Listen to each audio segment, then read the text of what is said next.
What's up? Welcome back. I'm John Stark from MacTheMovieGuy.com, your favorite blind film critic, and this is Talking Oscars, Best Actor Edition. Welcome back. Last week I put out my Best Actress predictions, my updated ones. We're just gonna keep updating things just until from now until the end of time. Uh, just keep rolling.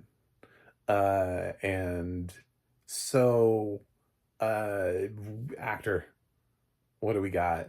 Uh, this is a weird category to predict because we're like right in the middle of the New York Film Festival, and we're about to know Timothy Chalamet. Is it? Is it good? Is it great? Is it worth watching? Is it bad?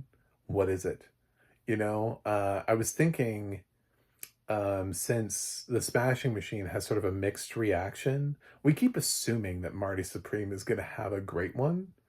But what if they're like the Coens? What if the Safdie brothers are sort of like the Coens and you split them up? And I had this thought because I just saw Honey Don't on Peacock. And when you split up the Coens, it doesn't work. When they're together, it works. But when you split it up, it doesn't. So we've been riding pretty high on the idea that that the other Safdie's film will be solid and that Timothy Chalamet is going to get in, but he may not.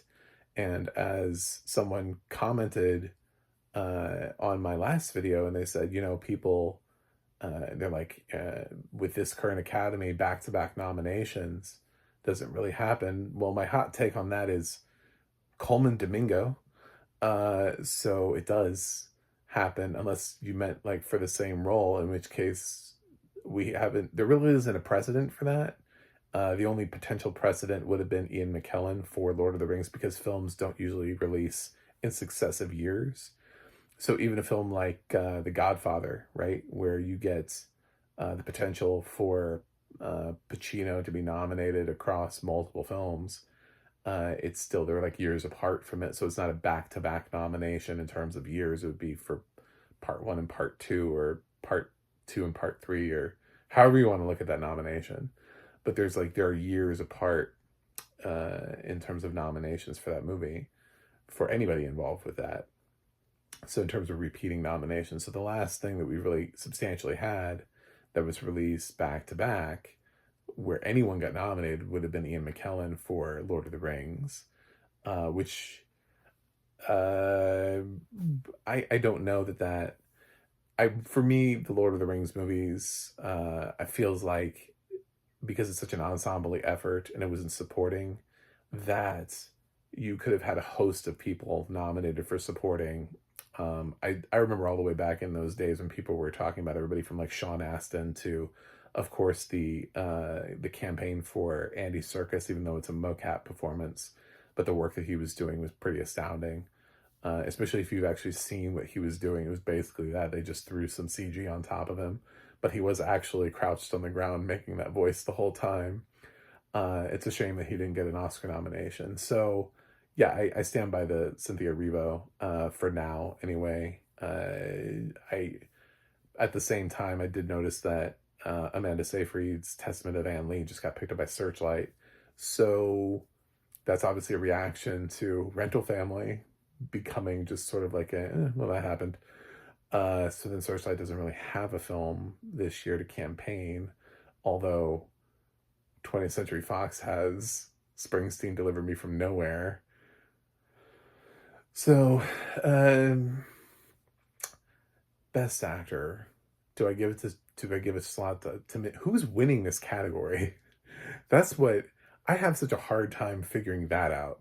So I don't even know who the front runner here is, because I don't know who would win this category. Because even if Chalamet gets nominated, I don't think he wins. I mean, I think he would have to get the sort of like next level sort of, like, oh my God, this film is transcendent. He is still really young, and they could let him go for years before he finally gets. There are actors who still haven't won, and they're excellent actors. So the idea that Timothy Chalamet wins just because he's hot and of the moment on his third nomination would be a leap. So Um, so let's build our top five. I guess to kick it off, I'm going to start with the ones that I feel still strongly about, which is Jeremy Allen White for Springsteen, Deliver Me from Nowhere. I think, especially for actor, I think this is pretty solid. Some people still have this in picture. Jeremy Strong for supporting actor. I just saw Paul Schrader praise Scott Cooper's direction. Not that that means he's getting a nomination, but that is somebody from the industry when you're trying to like weigh how the industry feels about it. Paul Schrader wrote a pretty solid thing about Deliver Me from Nowhere in favor of Scott Cooper. And there's always been this like, is Scott Cooper is good enough to get into the directing race? He won't, because this year is just it's too strong of a year. But the more people feel about his performance, I think it just benefits. It's, rising tide lifts all boats. Jeremy Allen White is a hot actor of the moment that has no problem getting nominations and wins for things. So I think he's still in. We're going to go with Jeremy Allen White in the first spot. For the second spot, I'm going with the idea that as of right now, everything that I've heard is that the two strong contenders who could compete in actor are both seemingly running supporting, which are Stellan Skarsgård and Paul Mescal for Sentimental Value and Hamnet. So I would have them in actor if they switch to lead at this point, because I think even though when you have these nebulous performances, I think one of the things that's going to stop Renata from winning actress is the fact that her screen time is going to be lessened than some of the other actresses. However, I think she's still going to get the nomination because her performance is widely praised. So coming in second after Jeremy Allen White, the only performance literally anyone is talking about still, I think, is Dwayne Johnson for The Smashing Machine. And I predicted it before, and I'm still going to keep riding this train for Dwayne Johnson for The Smashing Machine. I think he still has a really good chance of getting in here. I think it's a story. It's a trajectory for him. He's been acting forever. He's been in movies forever. We've never recognized a professional wrestler. This could be a weird year where Dwayne Johnson and Adam Sandler both have their dreams met by finally getting recognized for the craft that they've been doing this whole time. And it's not like there's like a strong reason to believe that he won't be nominated. The film won't be, because the film is very mixed reception. Even Emily Blunt stands to be a little bit of a mixed bag because her role is not well written, and some of the critics have noticed that she doesn't have the greatest role. But Dwayne Johnson gets his standing ovation in Venice, and every critic, at least on some note, is giving him. Plus, there's going to be a makeup nomination, so you get that sort of like, is it going to be an actor makeup thing? Do I think he could win? I'm not really sure who could win this category at this point. So sure, we'll see how the wins continue to change with Dwayne Johnson as we move forward. So this is where it gets weird for me, because after this point, I really couldn't care less. Like, I don't think Michael B. Jordan is getting a nomination for Sinners, as much as I think he deserves a nomination at this point in his career. He should be chasing one. I don't think Sinners is an acting play. I think it's going to end up getting shut out of the acting categories in the end of the day. George Clooney for Jay Kelly is a strong possibility. But that film has mixed reviews. He is kind of playing sort of a version of himself. And while I went hard for Julia Roberts, who's, again, even the people who don't like After the Hunt keep saying, it's her best performance since Erin Brockovich. Well, you know what happened between Erin Brockovich and After the Hunt? She got another Oscar nomination for August Osage County. So this is already better than an Oscar-nominated performance of hers. So why wouldn't she transcend the movie and get a nomination? Why can't she be Ana de Armas from Blonde? where it just happens anyway. But can George Clooney do that for Jake Kelly, or will Adam Sandler take the steam away and become the nomination from Jake Kelly? That's something I'm thinking about. We also have some people that I think are going to make a late stage race. So, but to go through some of the other ones, I don't know what to do with Chalamet. I guess for good measure right now, I'll go ahead and give him the third spot because I haven't been told no. DiCaprio for One Battle After Another. Ever since he got revenanted into the Best Actor win, I feel like his nominations haven't always been there for him, even though he continues to get Best Picture nominations. He doesn't always come along with the film. I don't know that he's going to come along with One Battle After Another. A lot of the reviews don't support him. They support the film. They support PTA's direction, and they support the actresses from the film, whether it's Tiana Taylor or Chase Infinity or Sean Penn. Those are the ones that we end up getting praised for. Most of the stuff I've seen for DiCaprio has not been, this is the best performance of his career. So I don't think it's DiCaprio. Um, I uh, I want to say that the last two spots go to two people who aren't really on the radar right now. I'm also very curious about No Other Choice and its lead actor potential. But we have sort of a conglomerate of, uh, we have an embarrassment of riches from international feature right now. Like, it looks like we have five solid picks already and that you can't even get into the race. There's Sentimental Value, there's No Other Choice, there's It Was Just an Accident, there is the one film that made everybody cry at Venice, whose name escapes me right now. I'm so sorry. I know I'm supposed to remember that one. I don't know if it has distribution yet, or who's distributing it, or who's putting that out. Um, it just feels like the international race is basically like, well, we've kind of figured out like what these movies are, who's getting nominated, who's not already. So could No Other Choice get in here? Maybe. But I'm going to go ahead and go out on a limb here and say Wagner Moura for Secret Agent, who got the prize at TIFF. He's always sort of been in my like honorable mentions, but I'm thinking in a year full of international film, we may end up focusing a lot more on it. And Wagner has a little bit more of a profile. We know him a little bit more. Maybe a little bit easier for him to get the nomination over, again, the actor from No Other Choice, whose name escapes me because I'm not that familiar with him. And as a blind film critic, I'm so worried about this year with international film and whether or not any of these films will have audio description. So this may be a really bad year for me in terms of Oscars because Neon has not been consistent in making audio description for their international titles. They didn't do it last year for Seed of the Sacred Fig. So they did do it for Anatomy of a Fall. So it's like, will they or won't they? I think Sentimental Value will have it, but I think some of the other ones won't. I think I'll get to see Sentimental Value with audio description because it does have English. It has Elle Fanning. So with these other films, who knows? So I have one more spot, and I can make a swing here. Nuremberg has gotten in some.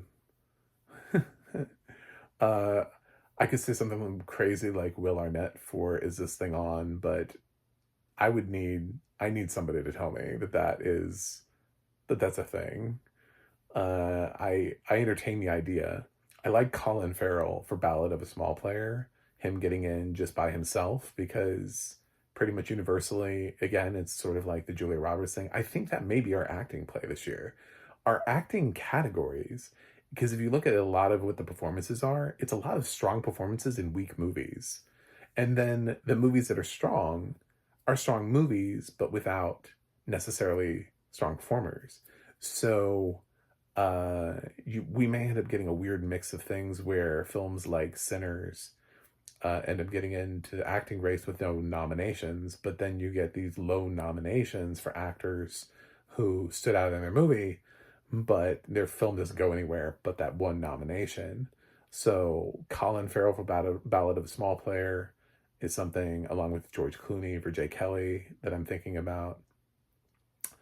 Um, I keep coming back to Joel Edgerton for Train Dreams and thinking, could he get in? But the problem with Train Dreams is that Netflix feels like they're purposefully sleeping on it as if it would threaten any of their other contenders. So it feels like that they're trying to underplay Train Dreams because what if too many people saw it? Would it take away from Jay Kelly and Frankenstein? You know,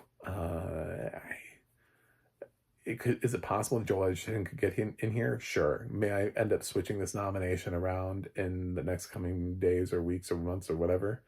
Absolutely. But for right now, in a world where I would say this last nomination comes down to probably this might be the low nomination from the movie.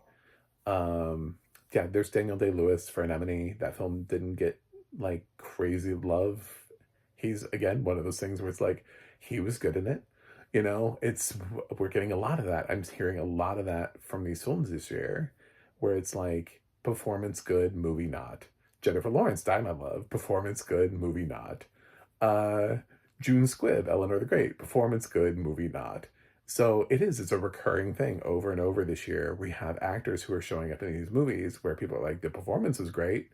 I would totally nominate the performance. Don't know that I would nominate the movie.